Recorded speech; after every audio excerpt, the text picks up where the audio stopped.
മുഖ്യമന്ത്രി പറഞ്ഞതിൽ വാസ്തവമുണ്ടോ? നമുക്ക് കണക്കുകൾ കൂടി നോക്കാം. കണക്കെന്താണ് പറയുന്നത് എന്നതുകൂടി നോക്കി ആ വാദത്തെ നമുക്ക് എങ്ങനെയാണ് സാധൂകരിക്കാൻ കഴിയുക എന്നതുകൂടി നോക്കാം. നേമത്തെ 2016 ചിത്രം നമ്മുടെ മുന്നിലേക്ക് വരികയാണ്. നേമത്തെ കണക്കുകൾ നോക്കുകയാണെങ്കിൽ NDAക്ക് 67,813 വോട്ടുകളാണ് ഉണ്ടായിരുന്നത്. LDFന് 59,142 UDFന് 13,860 വോട്ടുമാണ് 2016 തെരഞ്ഞെടുപ്പ് ചിത്രം വെച്ച് നോക്കുകയാണെങ്കിൽ. ഇതാണ് പറഞ്ഞത്. പക്ഷേ ഇതിനു മുൻപ് ഒരു ചരിത്രമുണ്ട്. അത് എൻശക്തൻ അവിടെ വിജയിച്ച സമയത്തെയാണ്. 19,000 വോട്ട് അന്ന് അവിടെ ഉണ്ടായിരുന്നത്. അവിടെ നിന്നാണ് 13,000 2016 UDFന്റെ കണക്ക് വരുന്നത് എന്നത് പ്രധാനമാണ്. ഭൂരിപക്ഷം 8,671 O രാജഗോപാൽ ജയിച്ചത് 8,671 വോട്ടിനാണ് എന്നതുകൂടി ശ്രദ്ധിക്കേണ്ടതുണ്ട്. ഇനി 2021 വരുമ്പോൾ എന്താണ് സംഭവിക്കുന്നത്? ആ മണ്ഡലം തന്നെ തിരിച്ചു പിടിക്കുകയാണ് LDF. അന്നത്തെ വോട്ട് കണക്ക് നോക്കൂ. 55,837 അന്ന് LDFന്റെ വോട്ട്. NDA 51,888 കുറഞ്ഞിരിക്കുന്നു.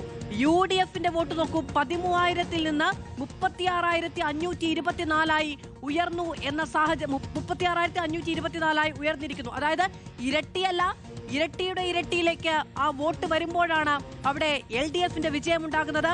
ഭൂരിപക്ഷം 3,949 മാത്രമാണ് എങ്കിലും. ഇനി നേമത്തെ വ്യത്യാസം നോക്കൂ. LDFന്റെ വോട്ട് 3,305 വോട്ട് കുറഞ്ഞു.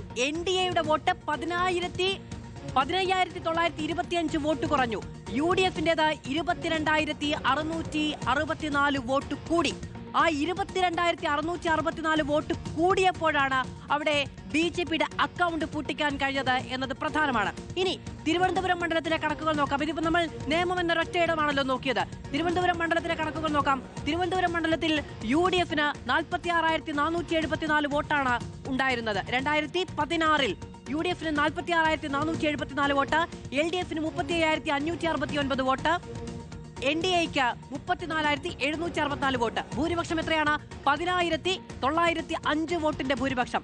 തിരുവനന്തപുരത്ത് 2021 കണക്ക് കൂടി നമ്മുടെ മുന്നിലേക്ക് വരികയാണ്. 2021 LDFന് 48,748 വോട്ടാണ്, UDFന് 41,659 വോട്ടാണ്, NDAക്ക് 34,996 വോട്ടാണ്. വളരെ പ്രകടമാണ് ഈ ചിത്രങ്ങളിൽ. നമുക്ക് ഭൂരിപക്ഷം എത്രയായി? 3,000 വോട്ടിന്റെ കുറവാണ് ഉണ്ടാകുന്നത്. പക്ഷെ അപ്പോഴും 7,089 വോട്ടിന്റെ ഭൂരിപക്ഷം അവിടെയുണ്ട്. തിരുവനന്തപുരത്തെ വ്യത്യാസം, UDFന് 4,815 വോട്ട് കുറഞ്ഞു, LDFന് 13,179 വോട്ട് കൂടി, NDAക്ക് 232 വോട്ട് മാത്രമാണ് കൂടിയത്. പക്ഷെ അവിടെ ഒരു പ്രശ്നമുണ്ട്. നോക്കൂ, NDAയുടെ വോട്ട് തിരിച്ചു കിട്ടിയെന്ന് പറയാൻ കഴിയില്ല. 232 വോട്ട് മാത്രമാണ് അവിടെ കൂടിയത് എന്നത് പ്രധാനമാണ്.